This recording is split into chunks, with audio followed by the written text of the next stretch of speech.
Hello class, welcome back बच्चों।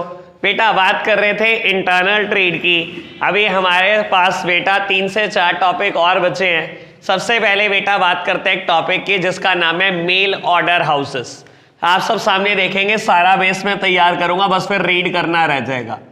बेटा topic का नाम है मेल ऑर्डर हाउसेस। सबसे पहले इंट्रो, ये ऑपरेट कैसे करते हैं।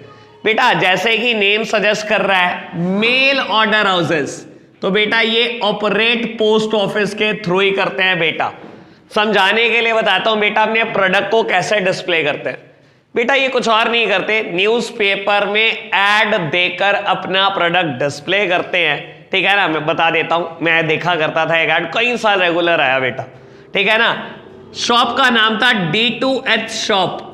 ये मतलब वही है इसका बेटा, डायरेक्ट टू होम, लेकिन ये DTH वर्ड यूज नहीं करते, ये करते थे D2H शॉप। और बेटा most of the time CCTV camera का ऐड करते थे। नीचे 3-4 कॉन्टैक्ट नंबर होते थे। आपको पसंद आया, आपको रेट पसंद आया, आपने कॉल करी कि मुझे ये CCTV कैमरा परचेज करना है। सबसे पहले आपसे ये पूछते थे आपके नियरेस्ट पोस्ट ऑफिस कौन सा है। मैंने बता दिया जी, गोपाल नगर का पोस्ट ऑफिस हमारे नियरेस्ट है। ठीक है ना, तो ये कहते थे ठीक है आपको प्रोडक्ट हम यहीं पर डिलीवर करेंगे, आप पोस्ट ऑफिस में जाएंगे, पहले पैसे कैश देंगे, तब आपको प्रोडक्ट देंगे। वो समझ आए। तो बेटा ऑपरेट कैसे करते हैं, बिल्कुल पोस्टल फैसिलिटी को यूज करते हुए ऑपरेट करते हैं। प्रोडक्ट हमेशा आपको कहां मिलेगा बेटा, आपके नियरेस्ट पोस्ट ऑफिस पे, जिसको आप बताएंगे। जो पोस्ट ऑफिस आपने कह दिया मेरे नियरेस्ट है, वहीं मिल जाएगा बेटा, पहले कैश देना, वहां से सामान खरीद सकते हो। ठीक है। अब बेटा इसकी बहुत सारी मेरिट हो सकती है, बहुत सारी डीमेरिट भी हो सकती है, लेकिन बता देता हूं बेटा ऐसे टाइप ऑफ बिजनेस में मेरिट से ज्यादा डीमेरिट्स है। सबसे पहली बात करूं तो डिले इन डिलीवरी। क्यों बेटा, आपको पता है इंडियन पोस्टल सर्विसेज के हालात बेटा। ठीक है ना, तो ये अपना ही टाइम लेते हैं बेटा। देन बेटा कोई आफ्टर सेल सर्विसेज मिल पाएगी आपको। एक बार प्रोडक्ट आपके पास आ गया, कोई गारंटी वारंटी क्लेम कर पाओगे, आपको पता ही नहीं है बेटा कंपनी का एड्रेस क्या है। फोन नंबर बदलना आज की तारीख में कितनी देर का मुद्दा है। 1 मिनट में सिम तोड़ो, अगले मिनट में नई सिम इश्यू होती है बेटा, खत्म हो गई कहानी। ठीक है ना, पॉसिबिलिटी ऑफ एब्यूज है कि नहीं है बेटा, आपके साथ धोखाधड़ी के कितने चांसेस है बेटा। जो दिखाया जाएगा वो मिलेगा कि नहीं मिलेगा, कुछ कह सकते हैं? नहीं कह सकते। सर हाई प्रमोशन कॉस्ट, आप खुद सोचो बेटा इस कंपनी की प्रमोशन कॉस्ट कितनी ज्यादा है, क्योंकि बेटा प्रोडक्ट बेचने का बस एक ही जरिया है, न्यूज़पेपर ऐड। और आप न्यूज़पेपर ऐड करते हैं बेटा, एक नेशनल लेवल पे जाने वाले न्यूज़पेपर में ऐड करते हैं, आधा पेज रोज एक्वायर करते हैं। सर पता है ना आधा पेज कितना कीमती होगा, कई लाख है, कई लाख। आपको तो पता नहीं, आपने कभी कराया है कि न्यूज़पेपर में ऐड? नहीं, मैंने सिर्फ 15 वर्ड का ऐड कराया था, 1700 रुपए दे के आया था। 15 वर्ड इतने से 1700 रुपए के हैं, तो आप समझो आधा पेज कितने का है, कई लाख का है। पूरे ऑल ओवर इंडिया जाता है वो पेज। समझ सकते हो ना बेटा, क्लियर है बात अभी तक जितनी मैंने बोली। बाबू एक बार इंट्रो रीड करेंगे, फिर बेटा हम पढ़ना शुरू करेंगे। पहले इंट्रो रीड करो आप बेटा। एडवांटेजेस की बात कर रहे हैं। सबसे पहली एडवांटेज है लिमिटेड कैपिटल रिक्वायरमेंट। सामने देखना प्यारे बच्चों, बेटा मेल ऑर्डर हाउसेस के एंगल से सोचो, आपको क्या पता बेटा ये किस जगह पर बैठा हुआ है, और स्टॉक लेकर भी बैठा हुआ है कि नहीं बेटा, ये भी किसी को अंदाजा नहीं है। बाबू ना तो हम तो मान के चलते हैं बेटा इनके पास कोई शॉप नहीं है, कोई इंफ्रास्ट्रक्चर पे इन्होंने पैसा नहीं खर्चा हुआ, कोई स्टॉक भी नहीं है। जैसे ही कस्टमर इनको ऑर्डर प्लेस करता है, ये किसी ना किसी को ऑर्डर प्लेस करते हैं बेटा, और वहीं से बेटा प्रोडक्ट डिलीवर कर देते हैं। जैसा कि आज की तारीख में बेटा फ्लिपकार्ट, स्नैपडील या अमेजन का नेटवर्क है, वो भी तो यही करते हैं बेटा। आप ऑर्डर उनको प्लेस करते हैं, वो अपने सेलर को ऑर्डर प्लेस करते हैं, और कुरियर बॉय सेलर की दुकान से प्रोडक्ट उठाकर आप तक पहुंचा देता है, और अमेजोन बीच में कमीशन खाता है। यही तो करता है। सेम काम मेल ऑर्डर हाउसेस भी करते थे बेटा। तो कैपिटल क्या लगी मेल ऑर्डर हाउसेस की? कुछ भी नहीं, सिर्फ एक ऐड का खर्चा इनका जरूर है बेटा, एक्सेप्ट दैट इन्होंने 1 रुपए की भी कैपिटल नहीं लगाई होती। क्लियर है ना बात। Second one, elimination of middleman, कहता है बेटा बायर और सेलर के बीच में कोई मिडलमैन नहीं है। मेल ऑर्डर हाउसेस बेचने वाले, आप बेटा खरीदने वाले, कहता है कोई मिडलमैन नहीं है, आपको इसलिए सस्ता पड़ जाता है प्रोडक्ट। ठीक है जी, बोलने के लिए तो ठीक है बेटा, पर प्रैक्टिकली बेटा आप खुद ही मिडलमैन हो, आप खुद तो किसी और से खरीद के दे रहे हो। तो ये तो कहने की बात है बेटा कि मिडलमैन नहीं है। नेटवर्क आपका भी वही है बेटा जो आज की तारीख में अमेज़न कर रहा है। Third one is absence of bad debt. Sir ये तो क्लियर ही होगा, क्योंकि आपकी सारी सेल ही कैश है बेटा, आप उधार देते नहीं, तो बैड डेट तो होने का सवाल ही पैदा नहीं होता। पोस्ट ऑफिस आपको प्रोडक्ट दिखाएगा भी नहीं जब तक कैश नहीं दोगे। आप पैसे दे दोगे तो वो प्रोडक्ट दिखाएगा, उसके बाद उनका कोई मतलब नहीं, खराब निकला, टूटा निकला, कुछ नहीं, वो आप देखो। क्लियर है ना बात बेटा। Fourth heading is wide reach. Babu although ये हेडिंग यहां पर गलत है, देखो मैं बता देता हूं। फोर्थ हेडिंग लिखी है वाइड रीच, और बेटा सेवेंथ हेडिंग लिखी है लिमिटेशन की, high dependence on the postal services. देखो बेटा क्या कहता है ये, कॉन्ट्राडिक्टरी स्टेटमेंट। एडवांटेज में कहता है वाइड रीच, कहता है बहुत बड़ी रीच है आपकी, तो पूरे इंडिया में पोस्टल सर्विसेज है, हर जगह पे आपका प्रोडक्ट पहुंच सकता है।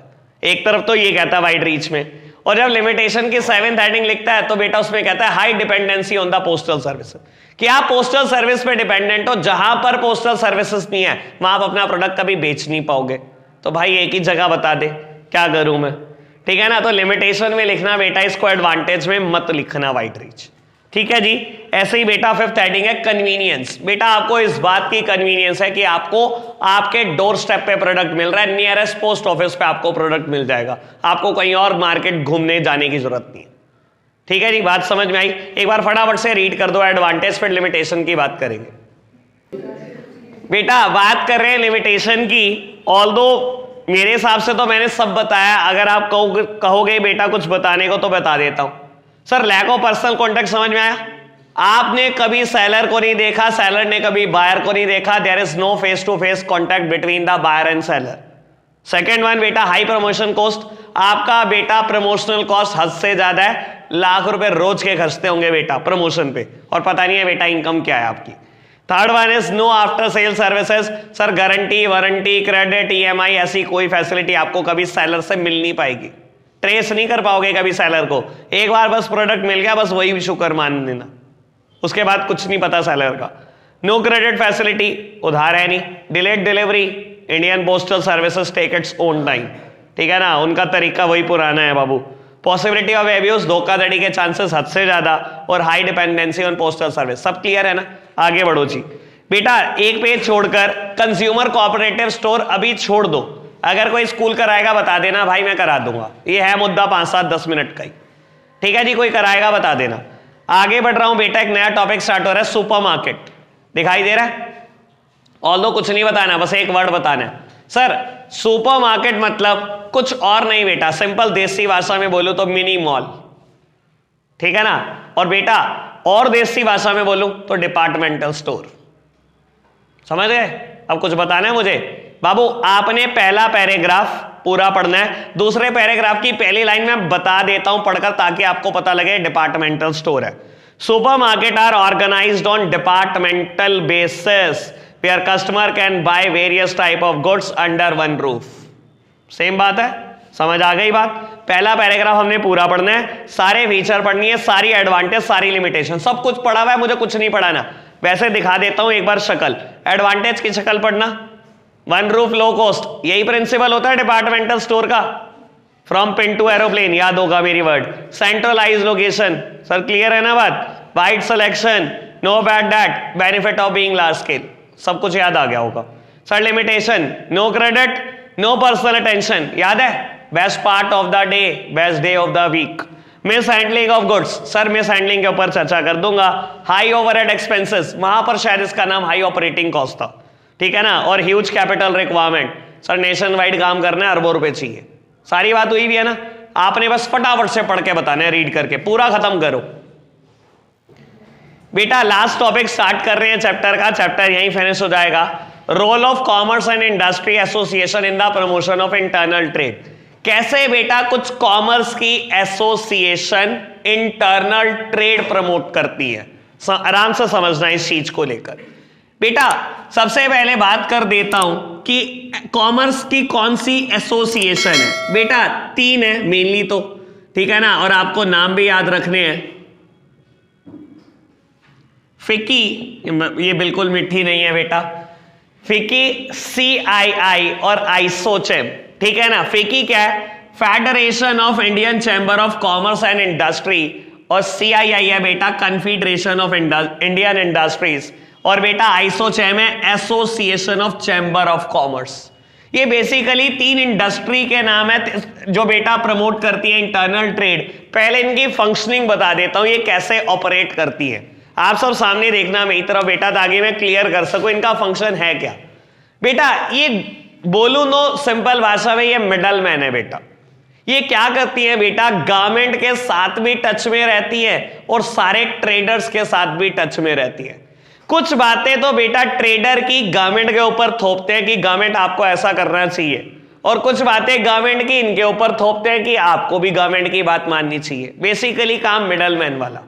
जैसे कि बेटा आप लोकल लेवल पे देखते हो बहुत सारी बॉडीज बनी हुई है ना बेटा, जो करती है हमारी बात पहुंचाती है ऊपर तक। जैसे कि आप बोल लो बेटा IIA, इंडियन इंडस्ट्रीज एसोसिएशन एक एसोसिएशन है, एक एसोसिएशन है सहारनपुर का व्यापार मंडल, एक शहीदगंज का व्यापार मंडल, 10 व्यापार मंडल है बेटा, जो क्या होते हैं बेटा DM SSP तक सारे व्यापारियों की बात पहुंचाते हैं, और बेटा कुछ बातें DM SSP से कहकर बेटा व्यापारियों से भी मनवाते हैं।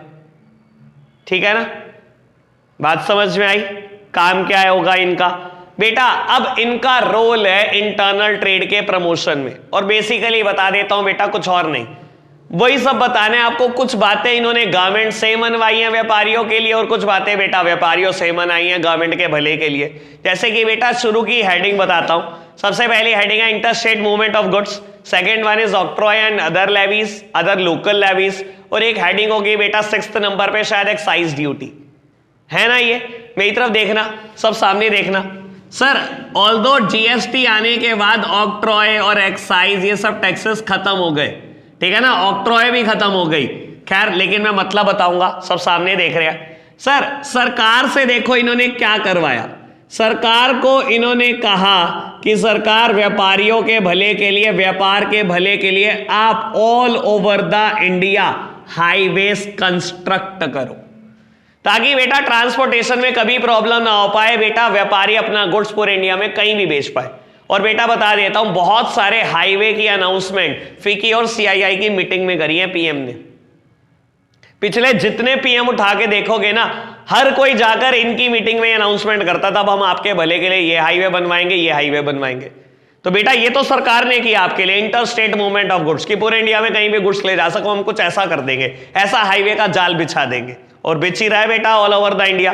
लेकिन बेटा कुछ काम सरकार के कहने पे इन्होंने आपसे भी करवाए थे बेटा। सरकार ने कहा अच्छा ठीक है हम तो कर देंगे ये काम, लेकिन आपको भी हमें कुछ ना कुछ रेवेन्यू देना पड़ेगा।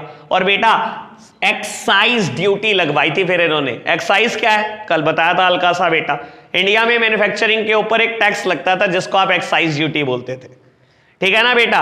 और ये फिक्की ने अपने ट्रेडर्स, अपनी इंडस्ट्री से मनवाया था कि सरकार ने हमारे कहने पे आपके लिए ऑल ओवर इंडिया हाईवे बनाए, और हाईवे फ्री में तो बनेंगे नहीं बेटा, सरकार भी तो बेटा अगर खर्चा करेगी वो आपसे ही निकलवाएगी ना पैसे, तो आप एक्साइज ड्यूटी देना शुरू करो, सरकार कुछ बात आपकी मानेगी, आप भी कुछ बात मानो। और आपको ऑक्ट्रॉय के बारे में बता देता हूं, ठीक है बाबू। क्या होता था, कुछ सिटीज का, कुछ स्टेट्स का बॉर्डर क्रॉस करने पे आप एक टैक्स देते थे जिसको हम बोलते थे ऑक्ट्रॉय, आज भी देते हो आप, ठीक है ना। देखो इंसान जब कोई बॉर्डर क्रॉस करता है तो टोल टैक्स देता है, जब गुड्स कोई बॉर्डर क्रॉस करते थे तो ऑक्ट्रॉय देते थे। ऑक्ट्रॉय को हिंदी में पता है क्या कहते हैं? ऑक्ट्रॉय को हिंदी में बोलते हैं चुंगी। और आपको बता देता हूं, आपके शहर में 3 हैं, पुरानी चुंगी, जेल चुंगी, हसनपुर चुंगी, तीनों जगह पे टैक्स लगता था ऑक्ट्रॉय पुराने टाइम में। गुड्स अगर ये बैरियर क्रॉस करता था बेटा तो यहीं पर टैक्स देना पड़ता था आपको ऑक्ट्रॉय। आज के जमाने में तो खैर हटा दिया गया है, लेकिन बेटा ये बात आपको ध्यान होनी चाहिए कि सरकार के कहने पर बेटा इन्होंने ट्रेडर्स के ऊपर ये टैक्स लगवाया था। कुछ बातें सरकार की मानी गई, कुछ बातें ट्रेडर्स की मानी गई, यही काम होता है बेटा इन एसोसिएशंस का। 3 बातें समझ में आई बेटा। 3rd हेडिंग क्या लिखी गई है? Harmonisation of sales tax structure and VAT, यही लिखा गया ना सर। हार्मोनाइजेशन समझते हो ना, कल भी बात हुई है थोड़ी सी। यूनिफॉर्मिटी, बार बार ये रिक्वेस्ट करते थे बेटा फिकी सीआईआई गवर्नमेंट ऑफ इंडिया से कि सेल टैक्स में हार्मोनाइजेशन नहीं है, सेल टैक्स या वैट में हार्मोनाइजेशन नहीं है, यूनिफॉर्मिटी नहीं है, यूनिफॉर्मिटी लाओ। और पता ही है आपको, अब सरकार यूनिफॉर्मिटी ला ही चुकी है बेटा तरीके से, जीएसटी आ गया। नहीं थी ना यूनिफॉर्मिटी, कल एग्जांपल दिया तो था ऑटोमोबाइल का, आपको क्लियर है ना बात। और खाली एक ऑटोमोबाइल नहीं यार, 100, 150, 200 प्रोडक्ट पे टैक्स रेट डिफरेंट थे हर स्टेट के। क्लियर है ना बात, समझ आई बात बाबू। नेक्स्ट हेडिंग क्या है? नहीं करनी है हेडिंग। नेक्स्ट वन बेटा, weights and measures and prevention of duplication brand, यही बात है ना। अब बहुत आराम से ये बात भी समझना बेटा, फिकी और सीआईआई ने ये इंश्योर करा कि ट्रेडर और कंज्यूमर का नुकसान ना हो। और बेटा बार बार रिक्वेस्ट करी गवर्नमेंट ऑफ इंडिया से कि जो प्रोडक्ट वेट और मेजर्स में बिकते हैं ना, इसमें बहुत धोखाधड़ी होती है, इसके लिए कोई लॉ लेके आओ। और बेटा ब्रांडेड प्रोडक्ट में बहुत धोखाधड़ी होती है, इसके लिए भी लॉ लेकर आओ। आपको बता देता हूं, मैं कल नेक्स्ट लेवल बात करूंगा, लेकिन बस आपको जितना डाइजेस्ट हो उतना संभाल लेना। सर 1976 में इंडिया ने एक लॉ पास करा था बेटा, ठीक है ना, standard of weight and measures act 1976। और एक और लॉ पास किया था 1999 में, द ट्रेडमार्क एक्ट 1999। वो बेटा फिकी और सीआईआई की समस्या को दूर करने के लिए किया था। फिकी और आपको पता है बेटा, अगर आप इंडिया में कोई प्रोडक्ट खरीद रहे हो जो वेट में बिकता है या मेजर्स में बिकता है, आपने खरीद लिया, वेट समझते हो ना बेटा, जो तोल के बिकता है या बेटा नाप के बिकता है, और मैं बोलूं वो बाद में अंडर वेट या अंडर मेजर पाया गया, तो सर पहले कोई पेनल्टी नहीं थी। आपने बेटा मस्टर्ड ऑयल खरीदा, लिखा हुआ है 1 लीटर, आपने नाप लिया मान लो और निकला नहीं 1 लीटर, तो पहले कोई पेनल्टी नहीं थी बेटा। फिकी और सीआईआई की रिक्वेस्ट पर बेटा गवर्नमेंट ऑफ इंडिया ने 1976 में लॉ बनाया था, the standard of weight and measures act. और बेटा अगर आज की तारीख में कोई प्रोडक्ट जो नाप के और तोल के बिक रहा हो, अंडर वेट या अंडर मेजर मिले, तो पेनल्टी एक्ट दिलवाता है कंज्यूमर को, तो कंज्यूमर के भले के लिए भी काम करता है। ऐसे ही बेटा प्रिवेंशन ऑफ डुप्लीकेशन ब्रांड, ठीक है ना, डुप्लीकेट ब्रांड से बचने के लिए बेटा द ट्रेडमार्क एक्ट 1999 पास किया गया, ठीक है ना। आपको बता देता हूं यार, इंडिया में ये चीजें बहुत हैं, आपको पता है ना, जगह जगह पे एप्पल का सिंबल लगा के बेचते रहते हैं। कितनी एसेसरी बिकती है मोबाइल की एप्पल का सिंबल लगाकर। आपको पता है एक टाइम पर एप्पल ने बहुत क्लासी रेड कराई थी आपके शहर में, बनर्जी मार्केट में। वो तो बाय चांस की बात है, कोई भी सामान नहीं मिला था सर। जिस चीज को देखो, मैं आपको एक बात बोलता हूं, जिस चीज को बोलती है ना कंपनीज हाई कॉपी है, आप खरीदने जाते हो नाइकी शूज, वो कहते हैं ये नाइकी की फर्स्ट कॉपी है या हाई कॉपी है। अबे सीधा बोल डुप्लीकेट है। What do you mean by high copy? आप खुद बताओ, फर्स्ट कॉपी कुछ चीज होती है क्या? सीधा कह रहे डुप्लीकेट बेच रहा हूं मैं नाइकी का। सर उस ट्रेडर के एंगल से सोचो जिसका लॉस हो रहा है, जिसकी ब्रांड वैल्यू का लॉस हो रहा है। आप नाइकी बता बता के बेच रहे हो बेटा, बाद में उसमें कोई शॉर्टकमिंग आ जाए तो बेटा कंज्यूमर के दिमाग में इंप्रेशन क्या? और बेटा आप कंज्यूमर के साथ भी धोखाधड़ी कर रहे हो, उस ट्रेडर के साथ तो कर ही रहे हो, जिसका वो ब्रांड है उसके साथ भी धोखाधड़ी हो रही है और कंज्यूमर के साथ भी हो रही है।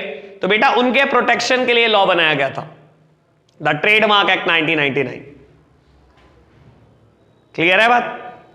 समझ आई बात? बाबू आगे बढ़ो, आगे बढ़ो। ये है, ये हेडिंग नहीं करनी, लास्ट हेडिंग लेबर लेजिस्लेशन, काम की बात। सर फिकी और सीआईआई बहुत बार गवर्नमेंट ऑफ इंडिया से मिलते हैं इस रिगार्डिंग कि लेबर लॉ थोड़े इंडिया में रिलैक्स्ड करो। इंडिया में ना लेबर लॉज बहुत खतरनाक है, बहुत स्ट्रिक्ट है, लेबर के हाथ में बड़ी पावर है। आपको बता देता हूं बेटा, अच्छा पूरी दुनिया में सबसे अच्छी इंडस्ट्री किस देश की है? पूरी दुनिया में सबसे अच्छी इंडस्ट्री चाइना, नो डाउट, किसी को डाउट ही नहीं होना चाहिए, चाइना, ठीक है ना। पता है क्यों?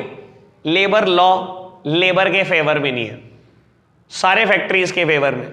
क्या है बाबू ये भी बता देता हूं, मेन लॉ की बात कर देता हूं। आप जब चाहो किसी भी लेबर को रिट्रेंच कर सकते हो, मतलब निकाल सकते हो। आपको लगे हल्का सा मंदा आया, 2 लेबर निकाल दी, चाहे 200 निकाल दी, कोई दिक्कत नहीं। इंडिया में ना बहुत रूल हैं बेटा लेबर को निकालने में। हमारे बहुत सारे लॉ प्रोटेक्ट करते हैं, as well as retrenchment compensation की बात करते हैं कि अगर आप एम्प्लॉय को निकालोगे तो आपको इतनी कंपनसेशन देनी पड़ेगी। तो सर इस वजह से ना बिजनेस ठप हो जाते हैं। फैक्ट्रीज रिक्रूट करते हुए डरती हैं लेबर को कि ये मेरे पीछे बढ़ जाएगा, इसको कंपनसेशन देनी पड़ जाएगी, मैं रिक्रूट ही नहीं करता, मैं बिजनेस ही नहीं बढ़ाता। तो फीकी और सीआईआई को लगता है ये बिजनेस इसकी वजह से प्रमोट नहीं हो पाता इंडिया में। तो ये बार बार मिलते हैं गवर्नमेंट ऑफ इंडिया से कि लेबर लॉस थोड़े से आप रिलैक्स करो, लेबर के हाथ में बहुत ज्यादा पावर है, बिजनेस तरक्की नहीं कर पाता इस चक्कर में। सही है जी, बात समझ में आई? बेटा 8 में से मैंने 6 हेडिंग करा दी, जितनी सबसे इजी थी वो मैंने सबसे इजी करा दी। ठीक है जी, चैप्टर खत्म हो गया, कल से नया चैप्टर स्टार्ट करेंगे। पहले एनसीईआरटी लेकर आएंगे, आखिरी में मैं नोट्स दूंगा आपको। ठीक है जी, आज के लिए हम इतना ही रखते हैं बच्चों, बाय बाय।